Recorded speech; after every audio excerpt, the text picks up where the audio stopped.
When I came back to my land after a few months, I found strangers had built a whole structure on it, without asking, without permission.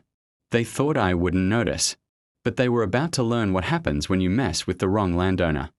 I bought a few acres of peaceful land on the edge of town, a quiet escape from the chaos of city life.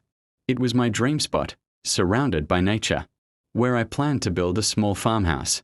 I used to visit every few weeks just to check on things. But one month, work kept me busy, and I couldn't go for almost 3 months.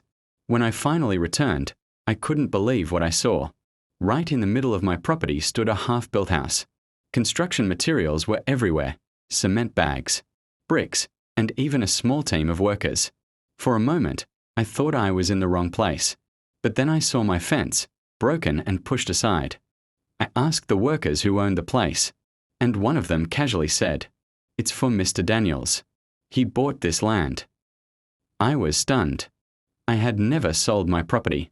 So I went straight to the local land records office, and sure enough, the land was still under my name. Mr. Daniels, apparently a local developer, had assumed I wasn't around and started building, thinking he could work it out later. Instead of getting angry right away, I decided to handle it smartly. I called my lawyer and had him send a formal notice to stop construction immediately. They ignored it. So I went one step further. I got an injunction order from court, forcing them to stop all work until ownership was verified.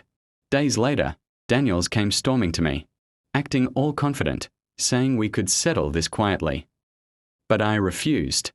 I had photos, timestamps, and legal proof. The court ruled in my favor, and Daniels had to demolish everything he'd built, at his own expense, to make it worse for him. I filed a claim for property damage and illegal construction. He ended up paying me compensation that was worth more than the land itself. When it was all over, I rebuilt my fence, stronger this time, with clear property signs on every side. That land taught me one thing: never underestimate the power of standing up for what's rightfully yours. So, when people say, "Just let it go," I smile and tell them, no one builds on my land without asking first. If you ever faced someone taking advantage of your property or rights, tell your story in the comments below, and don't forget to subscribe for more real life, Justice stories like this one.